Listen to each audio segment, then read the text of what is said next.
Un alma atormentada por el pecado y el rencor. Un hombre oscuro con una gran inteligencia. Su resultado fue devastador. Lutero, el monje maldito. La espectacular serie de radio Cristiandad para conocer en profundidad la mentalidad y el alma del monje que robó la mitad de Europa. Lutero, el monje maldito. Con la narración de Fabián Vázquez. Estreno de capítulo, miércoles 9 a.m., hora de Argentina. Lutero, el monje maldito. Solo por Cristiandad. La verdad absoluta hecha radio.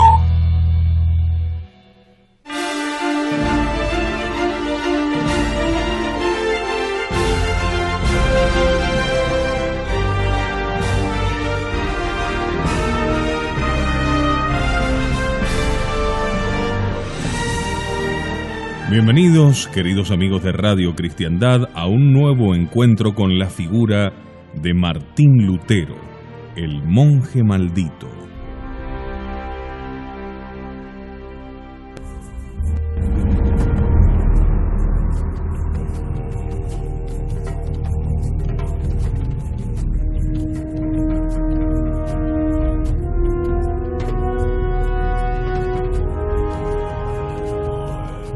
Vamos a seguir analizando ahora algunos de los antecedentes de índole histórica y política para conocer más acerca de la Reforma.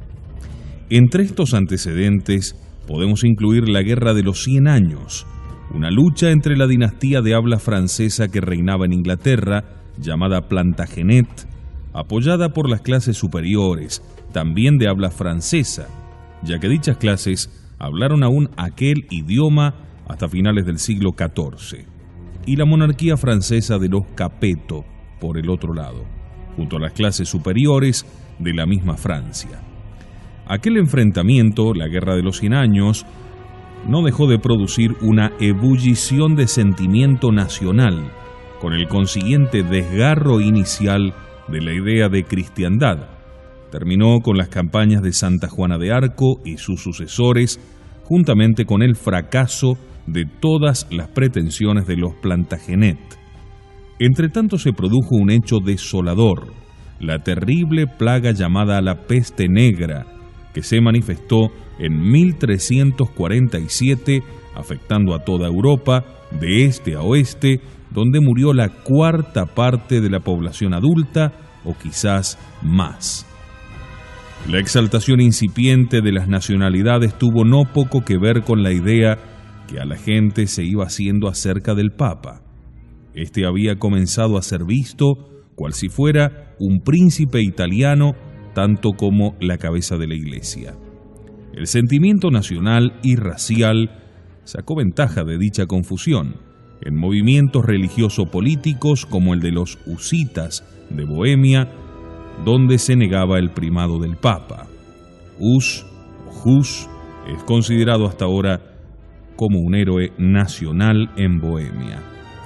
También debemos destacar la importancia que tuvo el traslado de los papas a Aviñón, donde quedaron bastante sometidos a los reyes de Francia, lo cual suscitó el desconcierto y la oposición por parte de otros príncipes, dándose pábulo a las teorías conciliaristas que iban erosionando cada vez más la autoridad pontificia. Dichas corrientes siguieron en aumento durante el cisma de Occidente, que en buena parte fue consecuencia del cautiverio de Aviñón. Dividida la cristiandad en 2 y aún en 3 obediencias, los reyes de Francia y de Inglaterra que estaban en guerra, las facciones civiles rivales en la propia Francia y las autoridades menores de las ciudades-estados se ponían ora de parte de uno de los pretendientes al papado, ora del otro, con lo cual la idea clara de una autoridad religiosa central quedaba vulnerada. El resultado fue el descrédito de la supremacía pontificia y la general relajación de las costumbres que se dejó notar especialmente hacia finales del cisma de Occidente y que en aumento fue creciendo hasta principios del siglo XVI, empalmando con la época de la aparición del protestantismo. Así de traumático fue el paso del otoño de la Edad Media al Renacimiento. Sobre ello, Wyndham Lewis escribe: el ideal de la Edad Media había pintado la cúpula de nuestra vida mortal con los tintes místicos de los primitivos flamencos, demostrando lo vano de los placeres terrenales, los méritos de la abnegación, los goces de la fe y los estéticos placeres del paraíso futuro.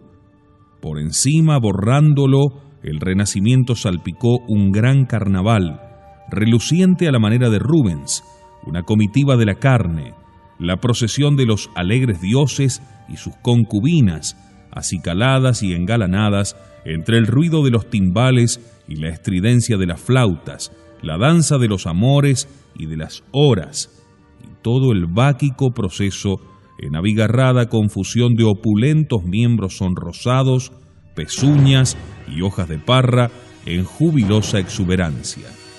A la reina de los cielos sucedía la reina de Chipre, al divino niño sucedía Cupido.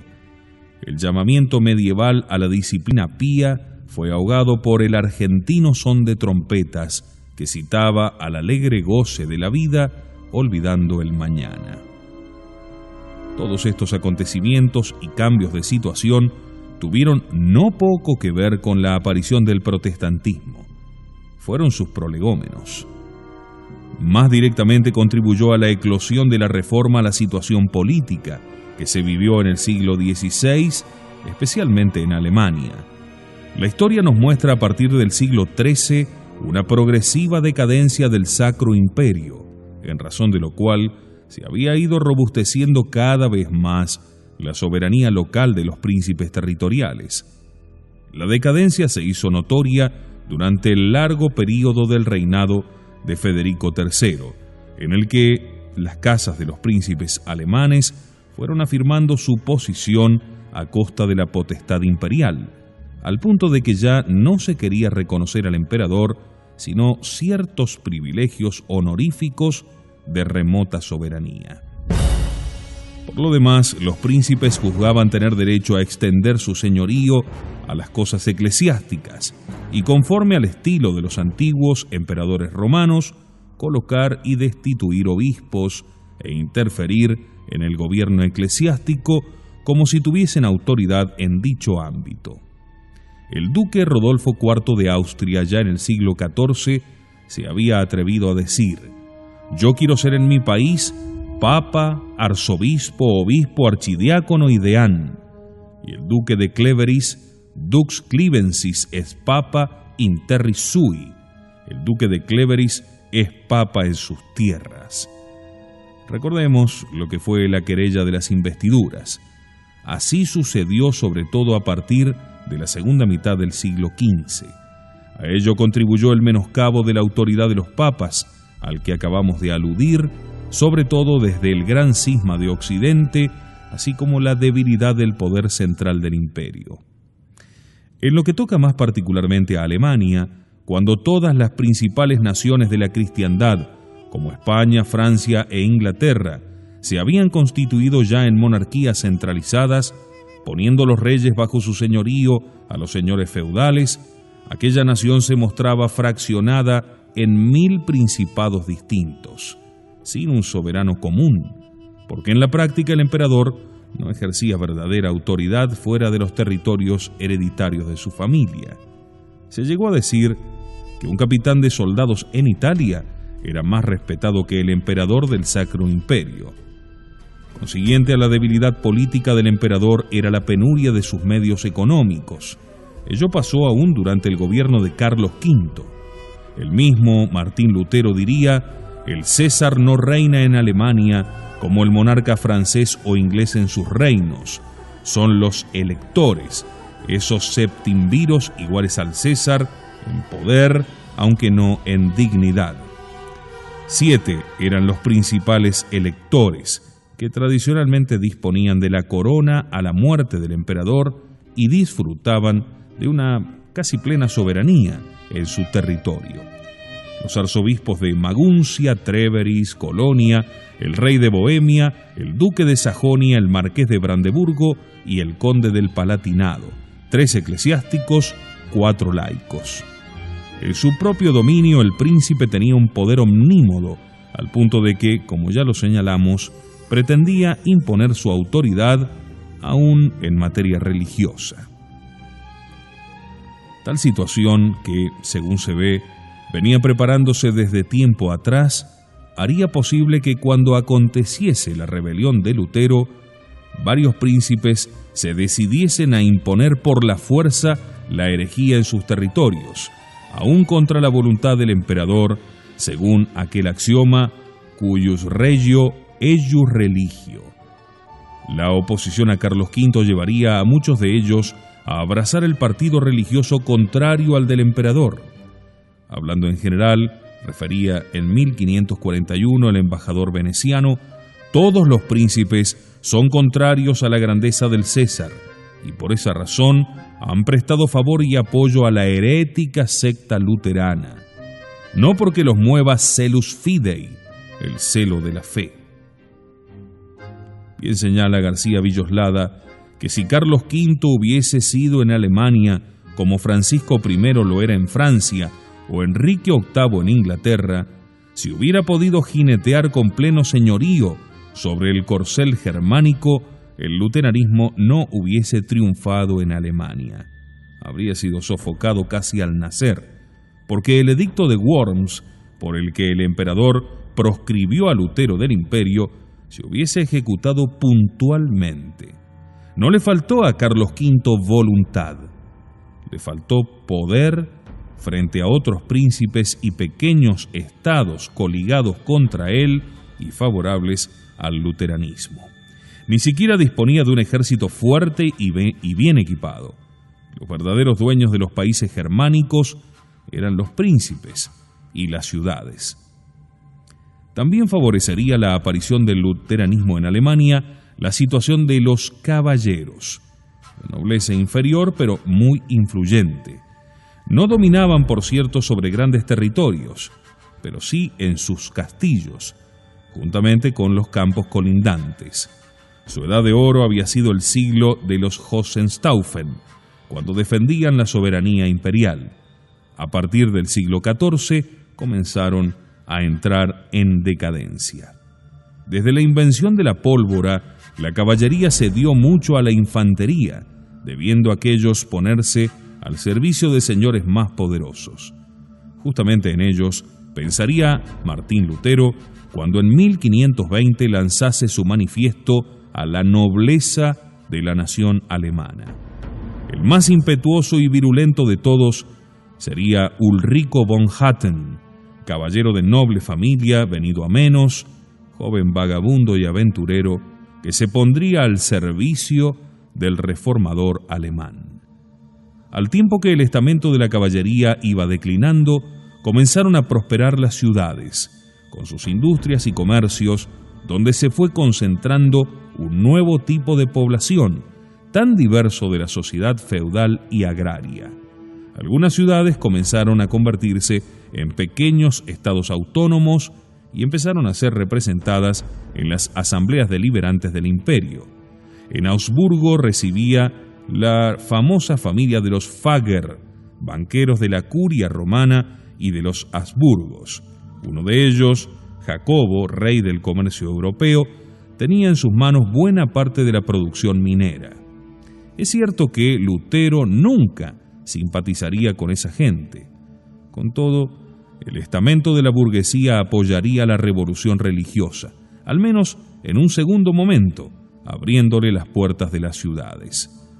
El campo donde vivían 3/4 partes de los alemanes estaba en la miseria, sujeto a diezmos y gabelas que imponía la nobleza y el alto clero. Se ocultaban allí peligrosos fermentos revolucionarios. En el año 1431, 3.000 campesinos de la zona de Worms se levantaron en armas. En 1476 se rebeló un timbalero, a quien vieron como liberador de pobres y humildes. Propenso a la exaltación mística, se dejó influir por varias personas, entre las cuales un cura de aldea y un husita, acabando por predicar el verdadero evangelio. Nada de autoridades, ni de emperador, ni de papa, nada de impuestos, muerte a todos los curas y distribución de sus bienes entre la comunidad. Sus cantos no eran propiamente piadosos. Nos lamentamos ante el Dios del cielo, Kyrie eleison, de no poder dar muerte a todos los curas, Kyrie eleison. El joven caudillo acabó siendo vencido y condenado a muerte. Estos movimientos sediciosos fueron como los prolegómenos de aquella gran revolución de campesinos que estallaría en 1524, acaudillada por el anabaptista Tomás Münzer, ante la cual Lutero tomaría una actitud cambiante, primero de simpatía y al fin de sanguinaria represión.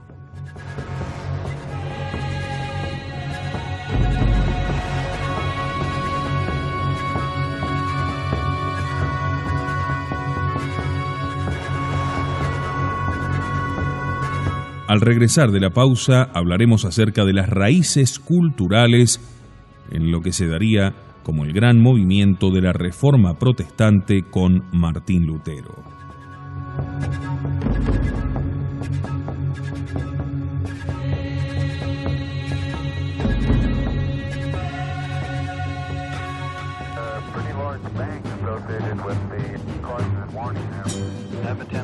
Los enemigos han redoblado esfuerzos ante la decadencia de las fuerzas internas.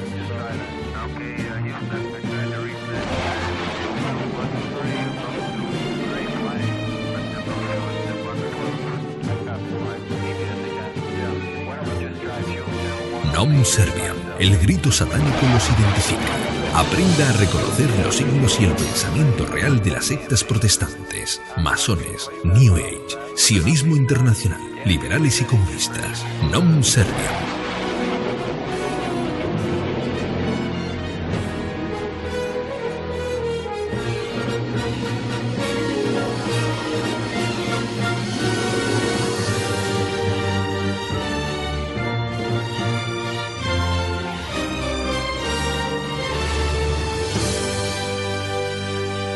Nom Serviam, con la objetividad que solo le puede brindar Radio Cristiandad.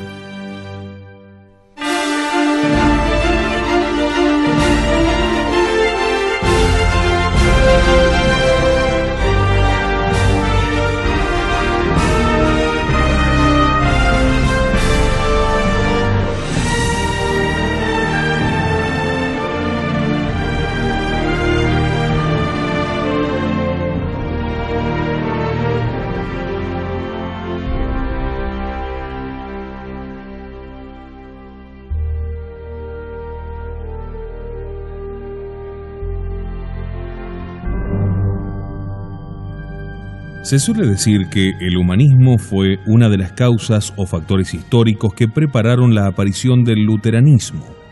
En parte es verdad, pero enseguida es preciso hacer algunas aclaraciones. Si vemos lo que acontecía en Italia, patria de las letras clásicas renacidas bajo el signo del humanismo, advertimos que allí no surgió revolución religiosa alguna parangonable a la de Lutero. Ninguno de los grandes humanistas italianos pensó jamás en separarse de la Iglesia Católica. Es cierto que hubo entre ellos algunos de tendencia paganizante, pero este paganismo, entre comillas, estaba en las antípodas de lo que serían las posiciones de Lutero. Tampoco los humanistas ingleses, como Moro y Paul, ni los españoles como Nebrija y Vives, tuvieron nada que ver con la Reforma Protestante. En cambio, el humanismo alemán fue muy distinto. Al paso que los representantes de la antigua escuela, a pesar de todo su entusiasmo por la antigüedad, se conservaron dentro de una cosmovisión cristiana, y buena parte de ellos pusieron al servicio de la fe la antigüedad clásica, en la cual veían tan solo un medio eximio de formación. En la moderna escuela de los humanistas, el estudio de los clásicos se convirtió en fin sustantivo y produjo en ellos, no pocas veces, una disposición indiferente y aún hostil al cristianismo, o al menos a la tradición católica. Su jefe de fila se llamó Desiderio Erasmo de Róterdam. Dotado de gran erudición, pero de carácter débil, este hombre matizado con todos los colores ejerció un enorme influjo en su época, con sus muchos escritos y su tercera posición, con la que creía quedar bien con todos.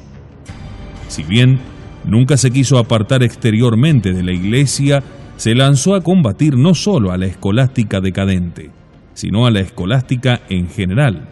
Sus venenosas burlas contribuyeron no poco a socavar el respeto a la autoridad eclesiástica y hasta a la misma fe, extendiendo su influencia no solo a la juventud estudiantil que lo admiraba, sino a personas de cultura superior. Así, fue preparando el camino en aquellos círculos al brutal ímpetu apasionado de Lutero. Detengámonos un tanto en el caso de Erasmo porque es altamente instructivo. A los 21 años entró en los canónigos regulares de San Agustín. A los 26 se ordenaba de sacerdote. Pronto se olvidó de celebrar la misa. Al principio Lutero y Erasmo parecieron aliados. ¿No tenían acaso los mismos enemigos? Melanchthon le aseguraba a Erasmo la admiración que Lutero sentía por él, y entre ambos habían mediado un intercambio de cartas muy cordiales. Erasmo llegaría a decir: saco más provecho leyendo una sola página suya, de Lutero, que toda la obra de Santo Tomás, lo que sin duda era una broma. A ello añadía burlonamente: Lutero no ha cometido más que 2 errores, ha herido al Papa en su poder y a los frailes en el vientre. La postura del pensador de Róterdam se mantuvo ambigua durante mucho tiempo. Por una parte negaba enfáticamente que él fuese, como se decía, un precursor de Lutero, cuyas doctrinas heréticas rechazaría siempre. Por otra, parecía gloriarse de que casi todo lo que afirmaba Lutero, él lo había dicho anteriormente, tan solo que no con tanta atrocidad.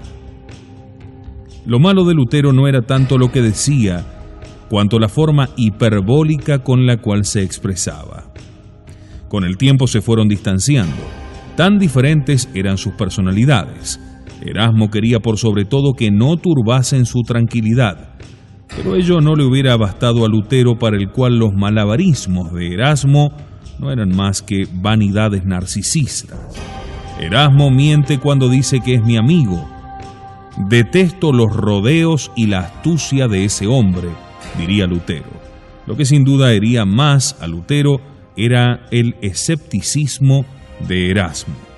Este, al conocer todo el desorden provocado por Lutero en nombre de la verdad, había murmurado: ¿la verdad merece acaso que se convulsione todo el mundo por ella? A veces es mejor callarla. Así, ante Herodes, Jesús guardó silencio. Semejante prudencia de tipo pilatesca necesariamente tenía que llenar de furor a un alma de fuego como la de Lutero, para quien nada había más miserable que la incertidumbre. Pronto se mostraron las diferencias doctrinales. Erasmo confiaba en la naturaleza humana creada por Dios a su imagen, portadora, según él, de una inclinación natural hacia el bien y la belleza. Pero para que esa tendencia íncita alcanzara su plenitud, era necesaria la gracia, a la que debía abrirse la naturaleza a fin de ser transfigurada. Este compendio de su pensamiento es suficiente para comprobar cuán contrario era al de Lutero. Confiar en el hombre, en su natural inclinación, fundarse en la razón. Tales tesis no podían sino sonar como blasfemas a los oídos de Lutero. No, su cristianismo no era un humanismo. Odio a Erasmo, repetiría hasta el final de su vida. Le odio desde el fondo de mi corazón. Oídme bien y sed mis testigos, les dijo a sus discípulos Lutero. Considero a Erasmo como el mayor enemigo de Cristo, como no lo ha habido igual desde hace 1000 años. Así tuvo lugar la ruptura definitiva entre el humanismo católico y la Reforma protestante. Si hasta entonces las fronteras entre ambos movimientos no aparecían con nitidez, porque el humanismo se había adelantado a la Reforma protestante en el ataque a la escolástica, a los frailes, etc., ahora se veía claramente que se diferenciaban radicalmente en sus principios y en sus aspiraciones, en su carácter, en su estilo y también en sus métodos. Refiriéndose al acercamiento inicial de los humanistas a Lutero, se pregunta un autor, ¿obraban así en virtud del humanismo? O en otras palabras, ¿era su formación humanística la que los movía e impulsaba a la reforma? ¿Veían acaso en Fray Martín a uno de los suyos, a un buscador de ideales semejantes a las que ellos tenían? Un historiador español, García Villoslada, juzga que estas tres preguntas hay que responderlas negativamente. Si alguna vez se acercaron a Lutero, no fue el humanismo lo que a él les condujo. El caso de Erasmo es sintomático. De precursor que parecía en un primer momento se convertiría en decidido adversario. Hubo, por cierto, humanistas que se adhirieron a Lutero por un tiempo, en la idea de que aquel reformador, si bien no era de los suyos, tenía con ellos muchos puntos en común, entre ellos el odio a los escolásticos, el menosprecio de la vida monástica, la apelación a la Biblia en su texto original sin atender a la interpretación tradicional ni a la autoridad de la Santa Sede.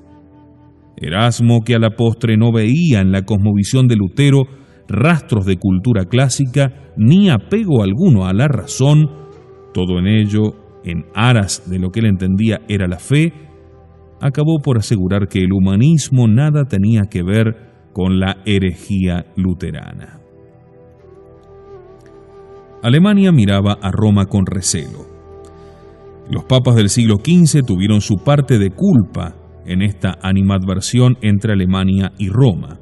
Con frecuencia hacían obispos al mejor postor, eligiendo personas indignas o ineptas que se habían instalado en Roma en busca de tales prebendas. Luego se los dispensaba de la obligación de residir en sus sedes. Se arruinaron también numerosas abadías ubicadas en Alemania, concediéndoselas en encomienda a cardenales o a otros personajes extraños al monasterio. Es cierto que no siempre la culpa debía recaer sobre los romanos, sino también sobre los mismos alemanes, que venidos a Roma se introducían en los dicasterios de la curia para solicitar, mediante ciertos honorarios, nombramientos, dispensas, etc. Todo esto fue contribuyendo a que un profundo disgusto del estado de las cosas eclesiásticas se extendiese a círculos cada vez mayores en detrimento de los mismos papas y de la curia romana. Esta repugnancia que experimentaban los príncipes y los ciudadanos fue quizás más intensa en el clero. Ello constituía sin duda el más grave peligro para el pontificado, ya que solo un clero descontento se hallaba en condiciones de arrastrar consigo a la apostasía, más allá de tales infortunios, al pueblo que vivía satisfecho de su fe. Estas corrientes antipapales que se incrementaron en los tiempos de Alejandro VI se dejaban advertir de manera más enfática en la Iglesia alemana que en la de otros países, aminorando la adhesión y el afecto del pueblo a la Santa Sede. Pero con todo eso, la idea de separarse plenamente de Roma no halló lugar alguno en el conjunto del pueblo alemán. Más aún, en todas las quejas y reclamos que se elevaron, se acentuaba expresamente la necesidad de permanecer fieles al Papa.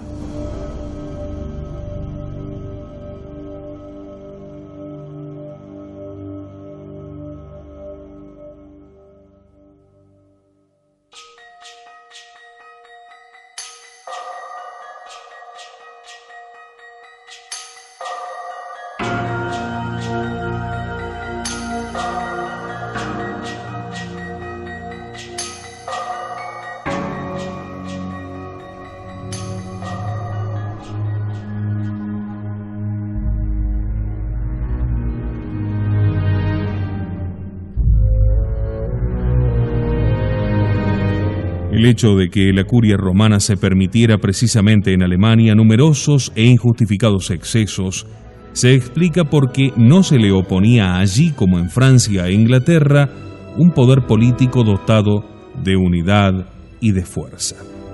Esta alergia germánica respecto de Roma venía de lejos.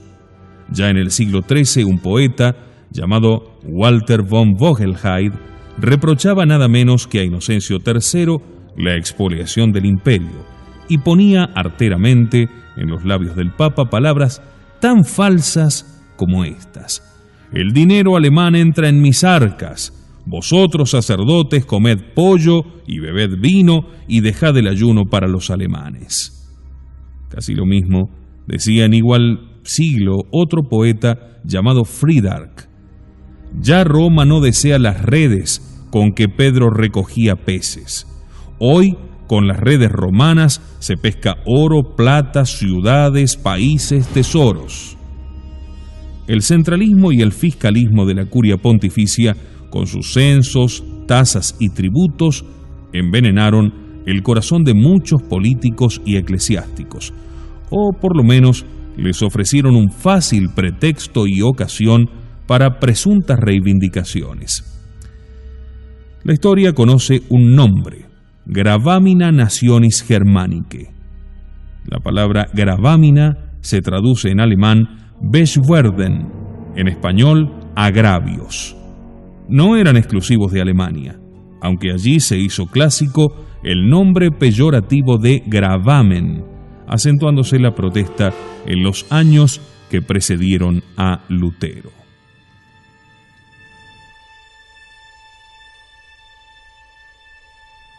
El disgusto que los católicos alemanes experimentaban por la conducta que seguía Roma se acrecentó por haberse mezclado con el sentimiento nacional.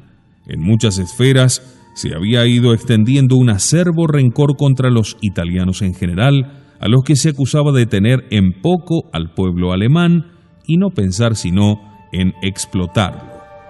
Este pensamiento se manifestó ocasionalmente aún en personas fielmente adictas a la Iglesia, al paso que otros más radicalizados mostraban un desprecio profundo y hasta un odio visceral contra todo lo romano.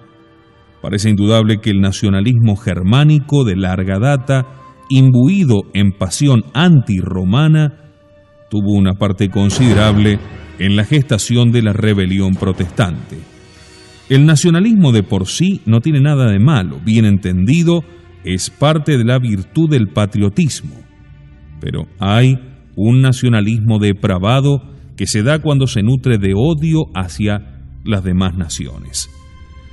En la Europa cristiana, este nacionalismo de tipo negativo se fue engendrando a medida que los vínculos de la cristiandad se aflojaban e iban surgiendo los monarcas absolutistas, es decir, en el ocaso de la Edad Media. Pues bien, el émulo del nacionalismo germánico era Roma, y en los tiempos que nos ocupan, la curia pontificia encabezada por el Papa. Había en el alma germánica un sedimento antirromano que sería tierra fértil para la predicación de un nuevo evangelio. No puede negarse que entre Alemania e Italia, dos naciones que se complementan y por eso tan fuertemente se atraen, ha existido siempre un antagonismo y un mutuo desprecio que no excluye la estima recíproca. Gibelinos y güelfos fueron durante siglos algo más que dos partidos políticos. La vieja aversión de la sangre latina por la sangre alemana, en frase de Ridolfi, o la ancestral oposición entre el carácter germánico y el romano, según expresión de Ritter, se fundan en peculiaridades étnicas, sociales y culturales. Con cuánto soberano desprecio lo dice Lutero a un fraile que lo contrariaba: ese diálogo tuyo es completamente itálico y tomístico. Lo triste es que en el siglo XVI se transfiriera aquella aversión al campo religioso y se empezara a hablar de un cristianismo germánico en contraposición al cristianismo latino, como si el espléndido cristianismo que conoció Alemania durante la Edad Media, tan pródigo en santos, teólogos y místicos, y tan adaptado al alma del pueblo alemán, no se identificase en lo más profundo con el cristianismo romano. Entre Alberto Magno, el teutónico, y su mejor discípulo, el Aquinate, ¿existe acaso alguna diferencia sustancial de carácter religioso? Y la religiosidad de San Benito, alma romana por excelencia, ¿no dio acaso sus mejores frutos en la Germania medieval?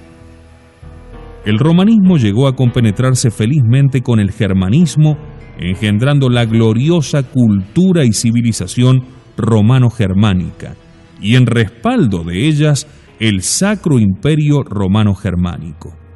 Pero desgraciadamente, aquella armonía enriquecedora acabaría por romperse. De hecho, el nacionalismo germano se fue haciendo cada vez más antirromano. Lo que más agrada a los alemanes, escribe un autor del mismo pueblo, es oír hablar contra Roma. Un poeta de comienzos del siglo XVI escribía así: en territorio alemán, el emperador solamente posee el señorío, pero el pastor latino es dueño único de los pastos. ¿Cuándo, oh Germania, recobrarás las antiguas fuerzas para que no te oprima ningún yugo extranjero? Así cantaba aquel poeta, mezclando versos patrióticos con otros anticlericales.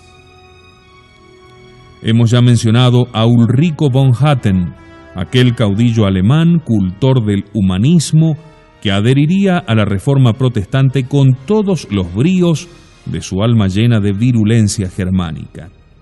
En cierta ocasión evocaría con emoción a aquel antiguo héroe, el teutón Arminio, vencedor de Varo y de sus legiones romanas en la selva de Teutoburgo. De von Hatten, que aspiraba al título de libertador de Germania, son las siguientes palabras, empapadas de odio. Tras afirmar que el Papa es un bandido y la cuadrilla de ese bandido es la Iglesia Católica, agrega: ¿a qué aguardamos? ¿Es que Alemania no tiene honor? ¿No tiene fuego? Si los alemanes no lo tienen, lo tendrán los turcos. Una tríada de males deseaba él a la sede romana: la peste, el hambre y la guerra.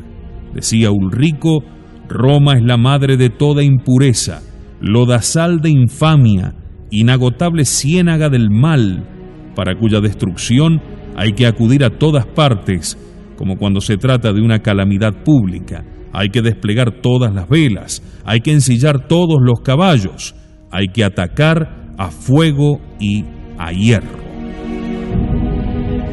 En carta a un amigo, Ulrico le decía: hace ya tiempo que estoy atizando el fuego de un incendio cuya explosión vendrá en su momento.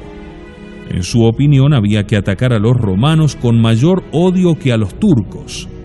En este caso, fue el nacionalismo antirromano exacerbado lo que le impulsaría a ponerse de parte de Lutero, y no las ideas religiosas del monje maldito. Cuando apareciese Lutero, muchos verían en él la encarnación de este espíritu declaradamente germánico. Diría Crotus Rubianus en 1519: a ti, oh Martín, yo te suelo apellidar padre de la patria. Lutero se mostraría como el típico representante del pueblo alemán, llegando a creerse el héroe de su patria. Yo soy el profeta de los alemanes, título jactancioso que en adelante debo escatimar para gusto y regocijo de mis papistas y borricos. Quiero, sin embargo, amonestar a mis queridos alemanes. Su temperamento e índole psicológica tan alemanes, con todos los defectos y cualidades de su raza, sin duda le ayudarían a encontrar un eco generalizado en su patria. Sin embargo, hay que dejar en claro que la fuente principal de su rebeldía no sería el sentido nacional antirromano, sino su ideario e impulso religioso. Cabe preguntarse por qué este complejo antirromano se experimentó más en Alemania que en otros países. que también tuvieron que soportar los gravámenes de la curia romana. Fuera de aquella confrontación de idiosincrasias a que hemos aludido, no es fácil responder a esta cuestión.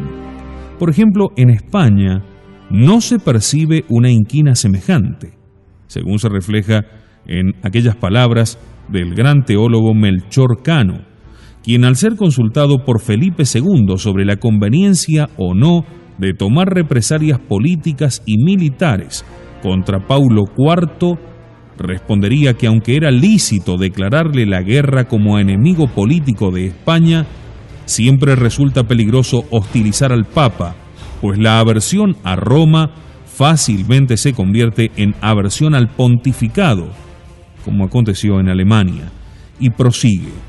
La tercera dificultad hacen los tiempos, y más en lo que toca a esta tecla del sumo pontífice y su autoridad, la cual ninguno por maravilla ha tocado que no desacuerde la armonía y concordia de la Iglesia, como dejando ejemplos antiguos, lo veremos ahora en los alemanes, que comenzaron la reyerta con el Papa socolor de reformación y de quitar abusos y remediar agravios.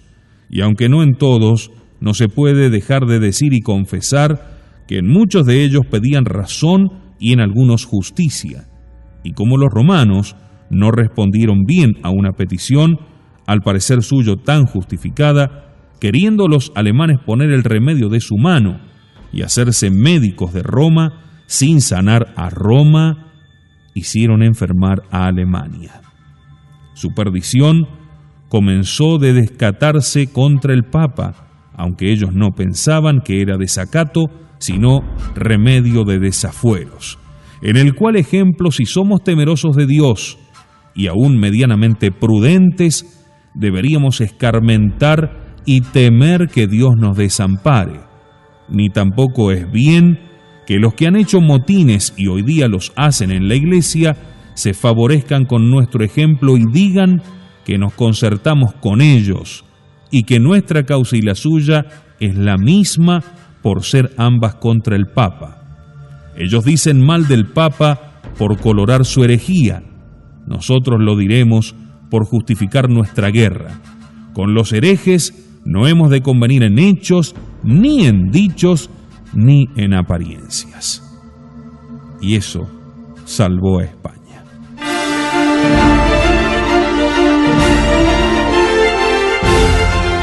En nuestro próximo encuentro seguiremos analizando todo lo que rodea a Martín Lutero y hablaremos justamente de una rebelión doctrinal detrás de todo el fenómeno que dio origen a Lutero, el monje maldito.